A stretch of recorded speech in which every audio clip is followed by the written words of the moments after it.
Translation of purple by His Divine Grace, Stacy Bhaktivedanta Manor. Srila Goswami replied, after accepting the throne of the government by the fervent request of his younger brother Bharat, Lord Ramachandra ordered his younger brothers to go out and conquer the entire world, while he personally remained in the capital to give audience to all the citizens and residents of the palace and supervise the governmental affairs with his other assistants. Do you want to repeat? Sukadeva Goswami replied, after accepting the throne of the government by the fervent request of his younger brother, Bharat, Lord Ramachandra ordered his younger brothers to go out and conquer the entire world, while he personally remained in the capital to give audience to all the citizens and residents of the palace and supervise the governmental affairs with the other assistants. Purple. The Supreme Personality of Godhead does not allow any of his devotees or assistants to be engaged in sense gratification. The younger brothers of Lord Ramachandra were at home enjoying the personal presence of the Supreme Personality of Godhead. But the Lord ordered them to go out and achieve victory all over the world. It was the custom, and this custom in some places is still current, that all other kings would have to accept the supremacy of the emperor. If the king of a small state did not accept the emperor's supremacy, there would be a fight, and the king of the small state would be obliged to accept the emperor as supreme. Otherwise, it would not be possible for the emperor to rule the country. Lord Ramachandra showed his favour to his brothers by ordering them to go out. Many of the devotees residing in Vrindavan have taken a vow not to leave Vrindavan to preach Krishna consciousness. But the Lord says that Krishna consciousness should be spread all over the world, in every village and every town. This is the open order of Lord Chaitanya Mahaprabhu. Viti viti ache yatana karadikarama. Saratra pajara hoiti mora nama. A pure devotee therefore must execute the order of the Lord, and must not gratify its senses by remaining stagnant in one place. Falsely proud, thinking that because he does not leave Vrindavan, perchance in a solitary place, he has become a great devotee. A devotee must carry out the order of the Supreme Personality of Godhead. Chaitanya Mahaprabhu said, Yare Dekha Pare Kaha Krishna Upadesh. Chaitanya Charitamrita 7:1.8. Every devotee should therefore spread Krishna consciousness by preaching, asking whomever he meets to accept the order of the Supreme Personality of Godhead. The Lord says, Sarvadharma Pratyajamamikam Sharanam Vraja. Bhagavad Gita 18:66. Abandon all varieties of religion and just surrender unto me. This is the order of the Lord, who speaks as the Supreme Emperor. Everyone should be induced to accept this order, for this is victory, Dik Vijaya. And it is the duty of the soldier, the devotee, to impress upon everyone this philosophy of life. Of course, those who are Kanishta Adhikaris do not preach, but the Lord shows mercy to them also, as he did by staying personally in Ayodhya to give audience to the people in general. One should not mistakenly think that the Lord asked his younger brothers to leave Ayodhya because he especially favoured the citizens. The Lord is merciful to everyone, and he knows how to show his special favour to each individual person according to his capacity. One who abides by the order of the Lord is a pure devotee. Hare Krishna. Om Jnana Timirandasya Gyananjana Shraya Tasmai Shri Gurave Namaha. Shri Chaitanya Namo Vishnu Sthapada Svayam Bhagavamayam Tati Svakadam Namo Vishnu Padaya Vishnu Sattva Shrimati Bhaktivedanta Swamiti Namane Namaste Saraswati Devi Gauravani Pujayane Nivajeshwami Vadi Pasachaya Satarane Jaya Shri Krishna Chaitanya Prabhu Nityananda Shri Advaita Gadadhar Srivasati Gaura Hare Krishna, Krishna Krishna, Hare Hare, Hare Rama, Rama Rama, Hare Hare. So this chapter is entitled How Lord Ramachandra Rules the Entire World. So in the previous verse, Krishna Maharaj asked the question to Sukadeva Goswami, how does Lord Ramachandra engage in activities? How does he relate to his younger brothers? And that question is answered in this verse. So Lord Ramachandra, he sent his younger brothers out to conquer the world. And Prabhupada writes in the poem last night, the Lord does not like to see his devotees engaging in sense gratification. But one may question, well, how are these brothers engaging in sense gratification? They're expansions of himself. How can they be engaging in sense gratification? But Lord Ram is the leader. And it is the leader's responsibility to show, by example, how citizens should live and behave. And his brothers, even though they're expansions of him, they're also showing an example how we should all live and behave. So, not to be comfortable. We mustn't be comfortable. Christian consciousness and comfortable life doesn't go well together, and especially preaching. Some of you may be asking yourselves, oh no, here we go again. Another class on book distribution. I'm not a book distributor. Why do I have to hear about book distribution? I'm not a Sankirtan devotee. I'm a pujari, or I'm a cook. I work in the gardens. And as Antaranga Prabhu would say, well, Prabhu, so I have news for you all. This is Lord Chaitanya's Sankirtan movement. Right? It's a Sankirtan movement. So anyone engaged in any activity, even if it's not book distribution, it's Sankirtan, because they're facilitating the Sankirtan. But it has to be done in the right consciousness. Right? So the pujaris are decorating the altar, they're dressing Krishna really nicely. And their consciousness, if they're part of the Sankirtan movement, their consciousness should be, this is preaching. People are going to come here to the temple and they're going to see how beautiful Krishna is, and Krishna's just going to be attracted to them, going to enter their hearts, and they're just going to want to take up Krishna consciousness. Yeah?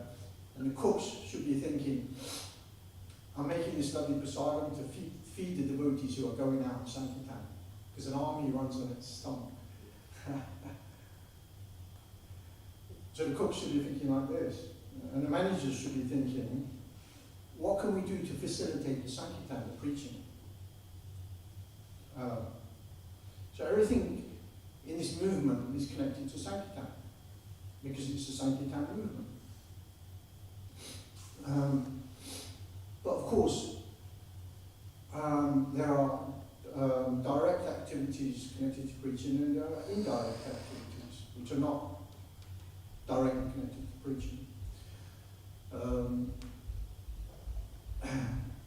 It's just like, I went away to get an example many years ago. I remember this example, it's quite a good example. In order to send a fighter plane into the air, it takes 40 men, 40 ground crew. And you have to have the engineers, the mechanics, you've got the cooks, someone has to cook, because everyone needs to eat. Because without everyone, without all those people, that plane's not going to go in the air. And how are they going to win the war? Fly past enemy lines and bomb the enemy. How are they going to win the war if the plane doesn't go up? So everyone's part of the war machine, because we're in war with Maya, Prabhupada said. Everyone's part of that. But having said that, who gets the medal? The pilot gets the medal. Why does the pilot get the medal? Because he's taking the most risk, isn't he? But at the same time, without everyone else, he wouldn't get the medal. He's taking the most risk. And that's what preaching is. Preaching is an activity where you've got to take a risk. You've got to come out of your comfort zone. You've got to form a little bit of tapasya. So in Christian class yesterday was all about tapasya. And so that's an important factor when it comes to preaching. Because the preachers take the risk. The preachers are out there in the cold. They may even get rewarded by Maya. I remember many years ago we were preaching, we were distributing books in, where was it? In Wales, in one town. What's that town in Wales? Sounds like a bird. Swansea. That's it. We were in Swansea preaching, distributing books. And I was the party leader. There was 4 of us in that party. And one devotee, he was talking to some Christians. And then about 15 minutes later, one devotee came up and says, "Oh, but Darren's gone off with the Christians." He went off, he walked off with the Christians. And I was like, oh, I felt really bad because I was the party leader. Yeah. So, but of course, he's just using that as an excuse to get into Maya. That was probably already on his mind. But because he was out there, he'd taken the opportunity. But anyway, the point I'm making is, preaching is a risk.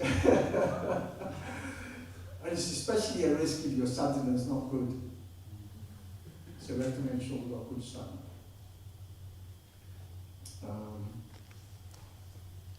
You see, Prabhupada could have just remained in Vrindavan and lived a very comfortable life, couldn't he? If Prabhupada even opened temples in India and preached in India, he would have been successful wherever he did it. Right? But why did he come to the West? Because he was following the order of his guru. And the order of his guru was, I want you to come to the West and spread Krishna consciousness. And because Prabhupada did that, he was successful. Because he followed the order of Srila Bhaktisiddhanta. So this verse is all about following the order of the Supreme Lord. Right? Because that order is supreme.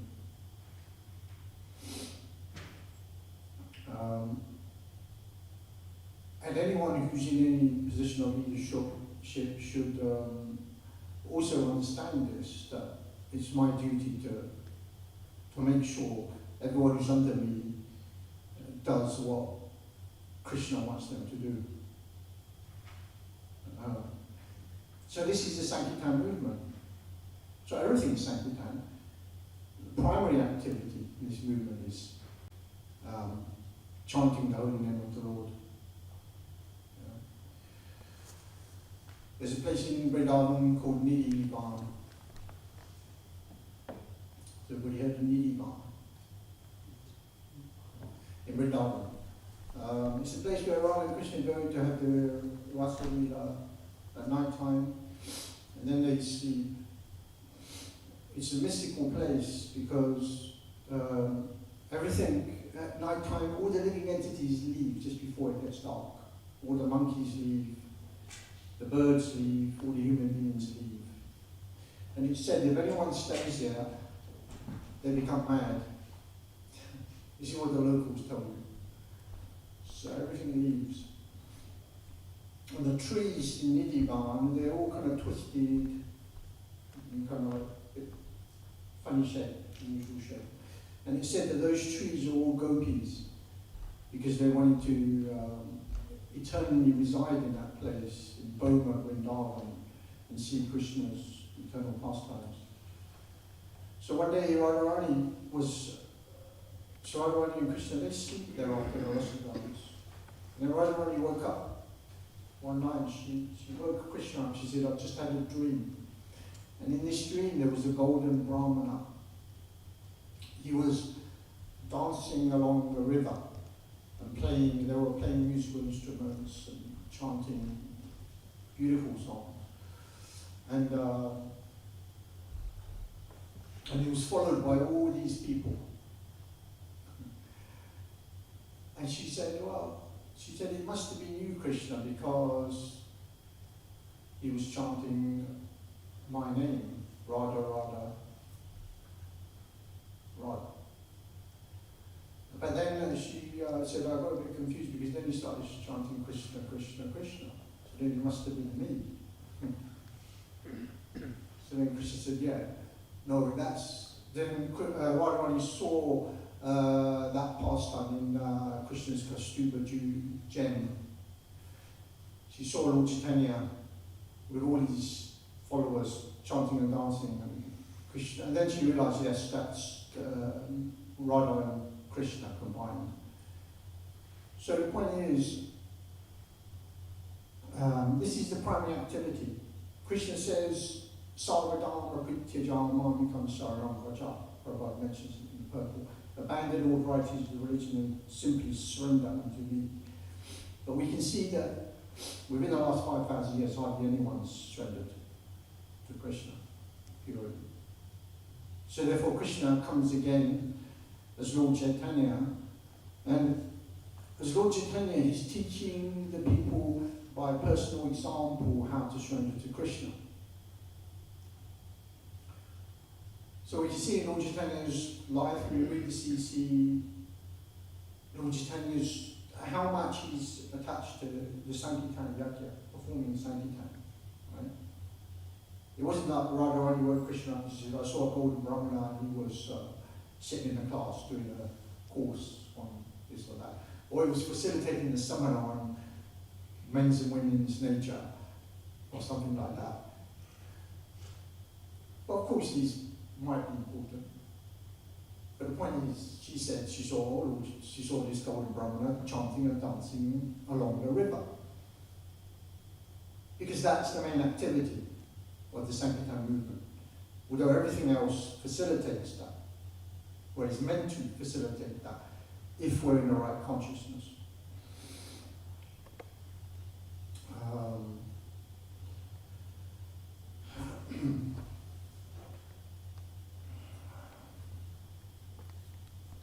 It said that simply by chanting the holy name, the inhabitants of the hellish planets,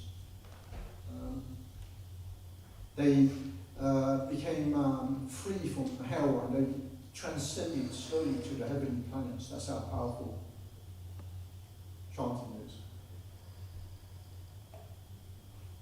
And there's a verse in the Bhagavatam where it says, O king, it is finally decided that everyone, namely those in the ransomed of life, the mystics, and the enjoyers of fruitive work, should chant the holy name of the Lord fearlessly to achieve the desired success in their pursuits.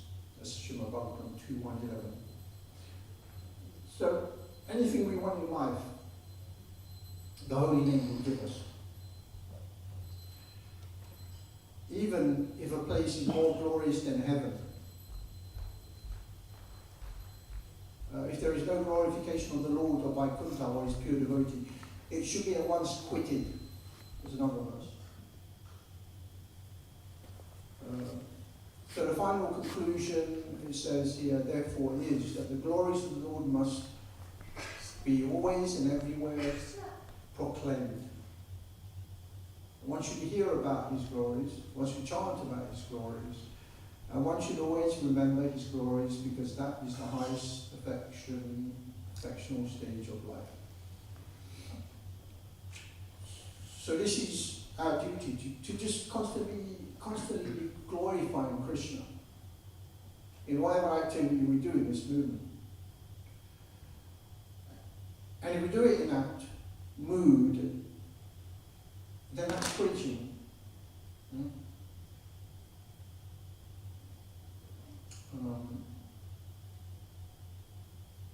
Whatever problems we may face in our personal life, whatever problems we face in ISKCON as a society, because there are problems, Those problems only exist because we do not focus on what we're meant to focus on primarily, and that is the Yuga Dharma. And those problems, our personal problems, I'm speaking from experience. Our personal problems, everything will just go away if we focus on the Yuga Dharma. It's not like they go away. They may still be there, but they do not affect us the way they affected us previously. That's the nature of connecting to Krishna, especially through the Yuga Dharma. Those problems will go away. Otherwise, we may be very educated. I may think of myself a great this or a great that. But it says in the Bhagavatam that it is simply like dressing a coffin with a nice cloth, if it's not connected to Krishna. My education, my this, my that, is all pointless if we do not connect that to Krishna somehow. You know.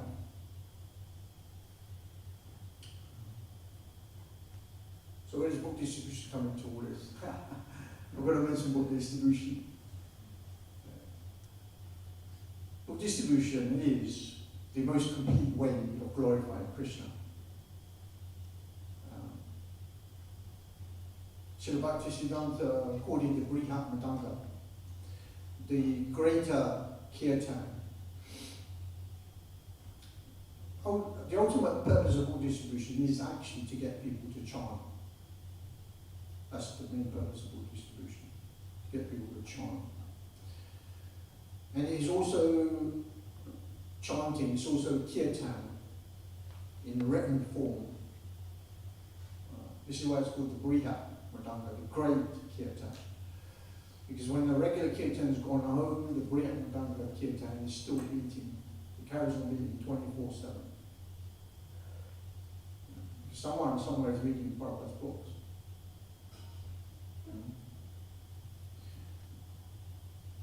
If you ask a lot of devotees, how did you become a devotee?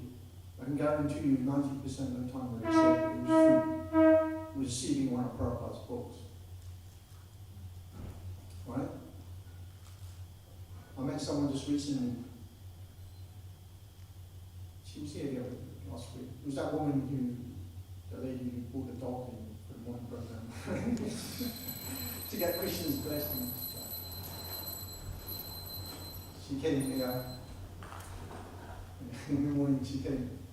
She didn't know. But anyway, I was speaking to her before then.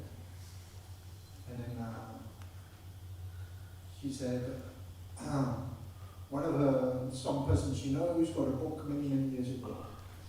But he didn't read it, he left it on the bookshelf. And about 15 years later, he read it. And then he took up Krishna consciousness. And then she got a book, a young girl from there, didn't read it, 3 days later she read it, boom, she became a devotee. And there's so many stories, it's a limited stories, the psychoanalysts can tell you like that. So many stories. People are suffering, they need Krishna consciousness. And the most direct way for them to receive Krishna consciousness is through Prabhupada's books. Because when they open a book, immediately they're associated with a pure devotee. I mean, how more powerful can you get? Yeah? I was just reading books many years ago in Windsor. I think it was about 10 years ago. And stopped one young lady. I gave her an SSR. And she turned it around and she pointed to the picture of Prabhupada and she said, I know that man. I dreamt of him recently. And And then she told me this dream, how she said he was very tall. Prabhupada wasn't tall, we know Prabhupada was small.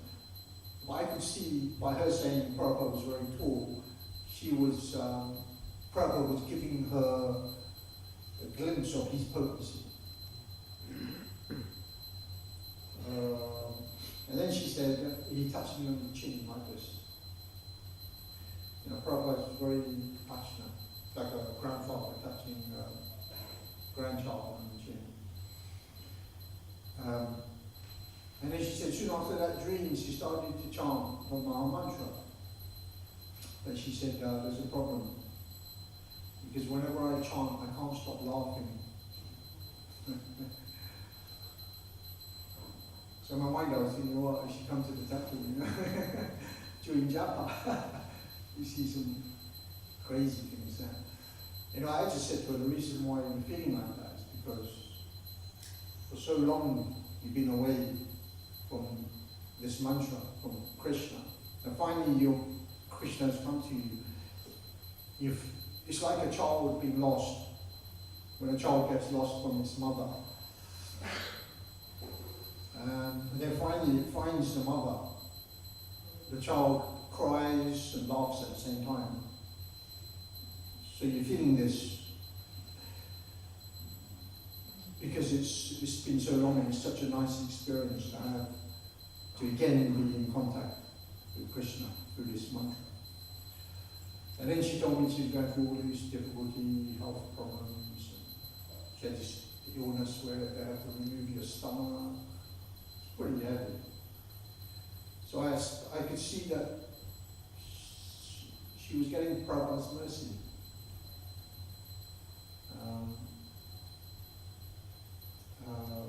So, you know, Prabhupada comes into non-devotees' dreams. It's amazing.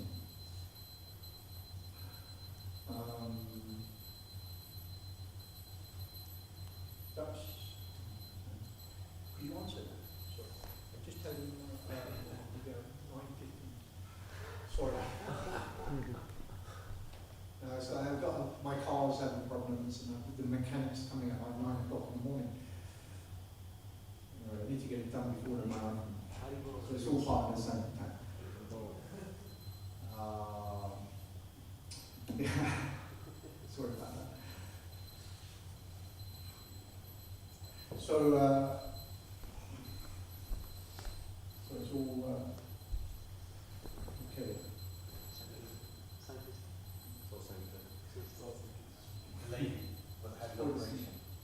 Yeah, she was going through all this difficulty, and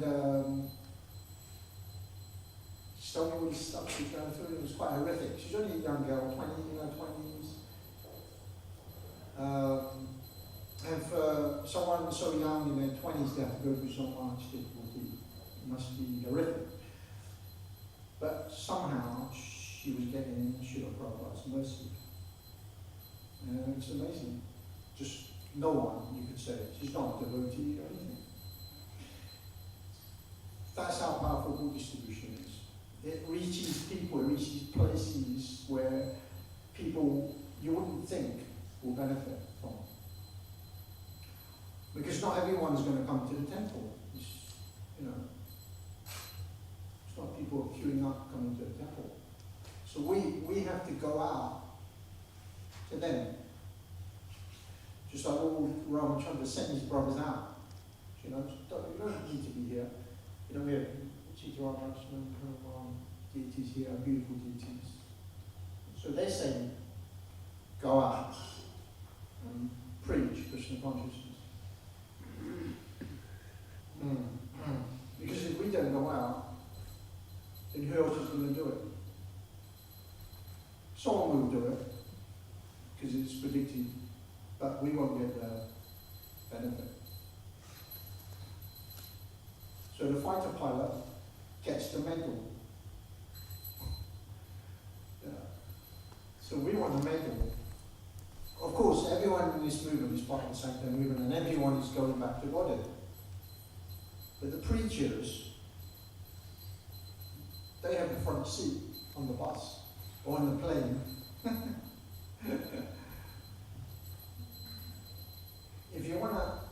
to me this many years ago, he said, if you want to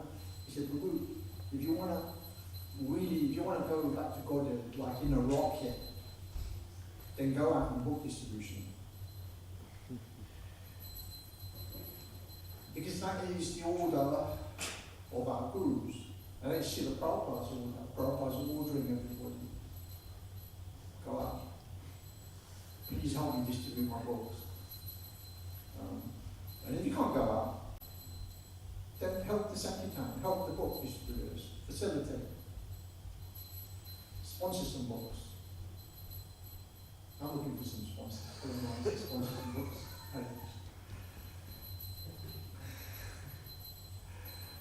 Sponsor some books. Cook some nice prasadam. And Taranga, he likes eating cheese parathas. Should be a secret. Yeah, last year we would be invited for parathas. Very nice service the village is doing. So if you can't go out yourself, then facilitate it somewhere. But if you want the medal, then go out. And what is the medal? The medal is that we very quickly become recognized by Krishna. Very quickly. Otherwise it may be a little bit more, take a little bit longer.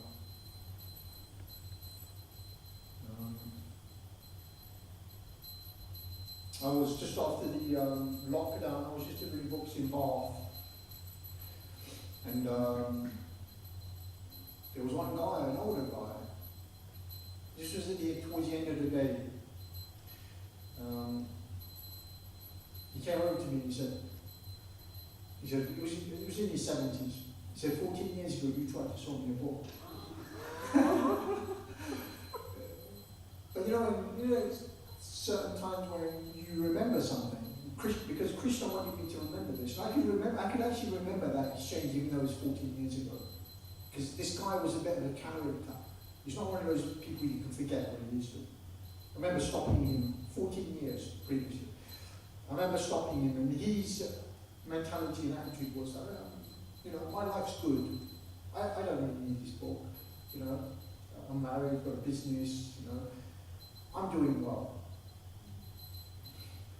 And so fast forward 14 years, now he's approaching me and telling me, oh, you tried to sell me a book. And then he goes into this whole life story of himself, what he's done in the last 14 years. So he was saying like him and his wife were on some beach somewhere in South India.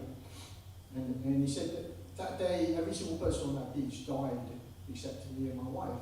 It was a tsunami. Remember that? Everyone remembers that the famous tsunami killed hundreds of thousands of people. A lot of people. So him and his wife survived that day. So they decided to stay on in India. And he said wherever they went, people would touch them because their faces were in the paper. They were famous. It's India. People can touch me. Indians are like that. Let me give me some blessings. You survive. So then he said, this priest approached me and he said to me, actually, you and your wife, you both died that day, but you were given a second chance. And then he said, I've been wondering, what is this second chance I've been given?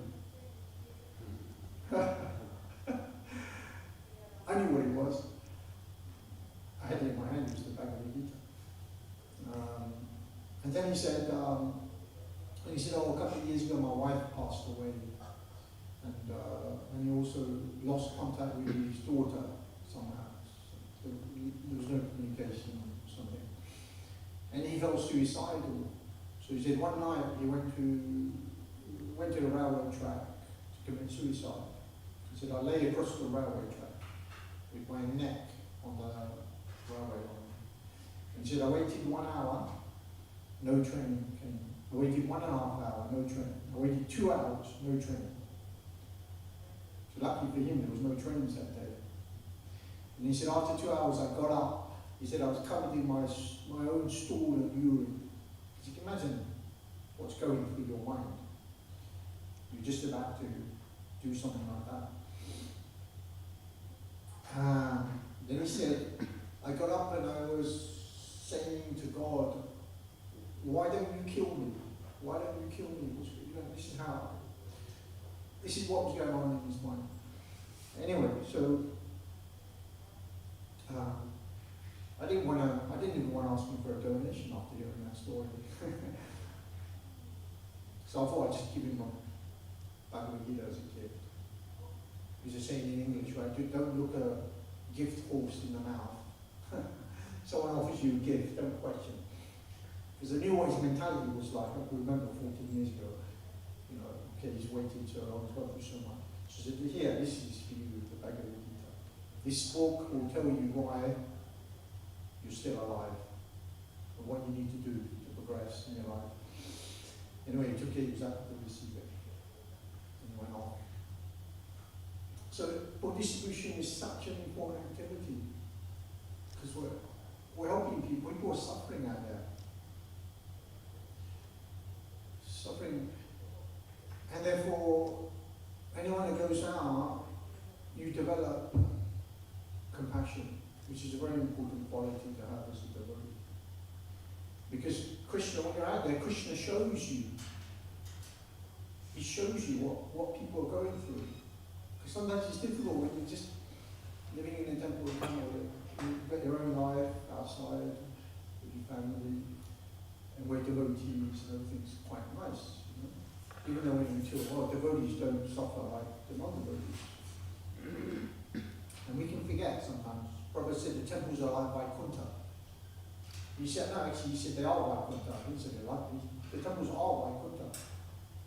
Vaikuntha means no anxiety. So we kind of, as devotees, Krishna puts us in that state slightly. We see that. We don't suffer like we would have suffered if we weren't devotees. But when you go out, you can see it for what it really is. For what it really is. What is material, what's really like. Krishna shows you. And by seeing it, we develop compassion quicker than if we were just here in the temple all the time, or at home doing our thing with our family. We develop it. This is why a preacher makes advancement very quickly. They develop those qualities they can see. With the eye of, with knowledge they can see. I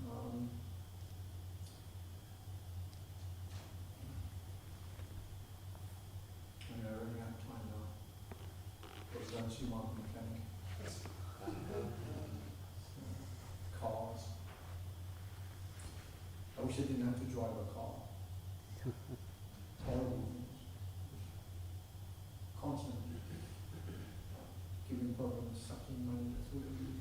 That's the material world.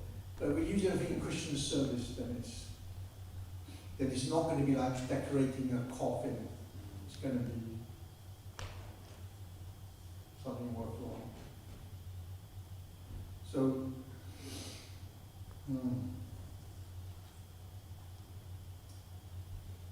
So Krishna consciousness is meant to be very blissful, right?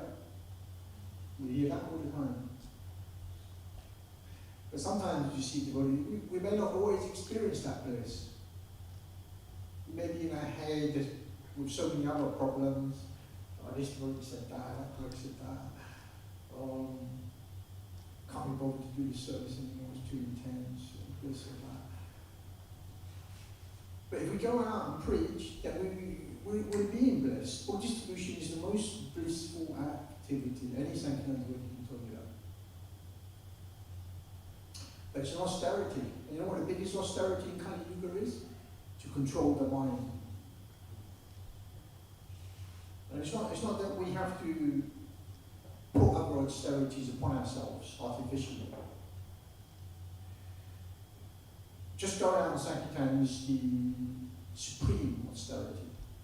Because we've got to control our mind. The mind will give us so many excuses not to go out. Bhaktivedanta says, what did he say? He's kept their mind with a stick in the morning and a slipper in the evening. Or was it the other way around? So going out second time is like hitting your mind with a stick on a slipper simultaneously. But you feel blissful at the end of it. Does that make sense? But you feel blissful.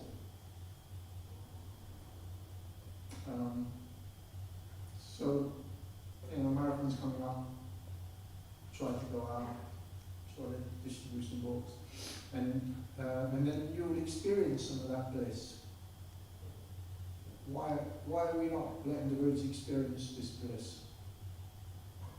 Why are we keeping this bliss away from the devotees? Because Lord Chaitanya wants us to experience that bliss. And you'll experience it when you go out and do distribution, especially in the marathon. The marathon is the best time to go out, best time of the year. Because people are in a nicer mood. They're more generous. They're happier. Although Christmas is becoming more and more of a chore. A chore because people are thinking that they have to buy presents for people they don't really like. Or, this is the big corporation planet we live in now. Christmas never used to be like that. But anyway, but at least we can bring something to people's lives. The best gift you can give someone for Christmas. And so many people will be giving Prabhupada's books as Christmas presents just to people they love. Like this. Hare Krishna. I haven't got time. Okay, one question. Any question? I can just shout. No, it's for the online. Oh.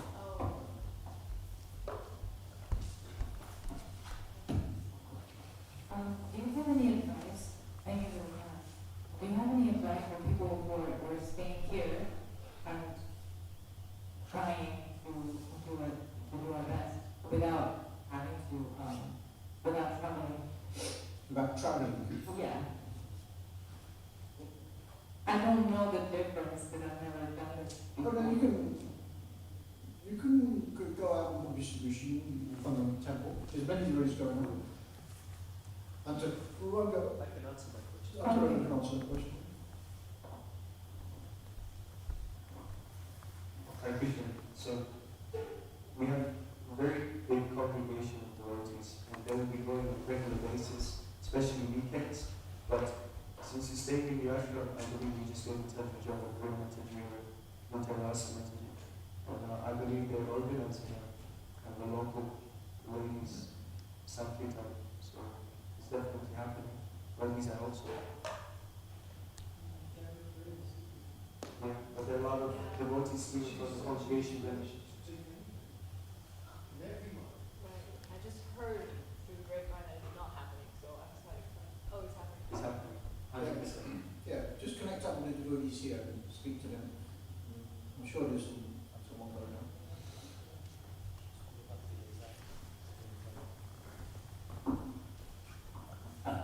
Just to help anyone who wants to go out from based at the manor, School of Bhaktivedanta is some days out to go local towns and stuff.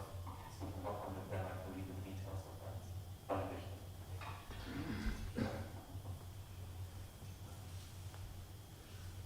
So that means working together. And working together to the right direction. Okay.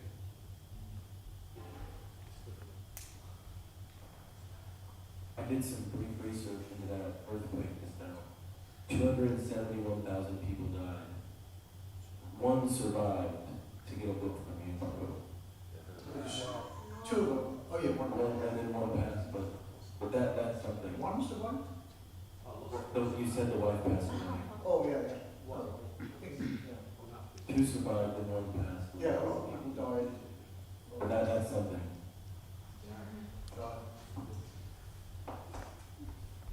Sankirtan Ki. Grace the Manor Guru.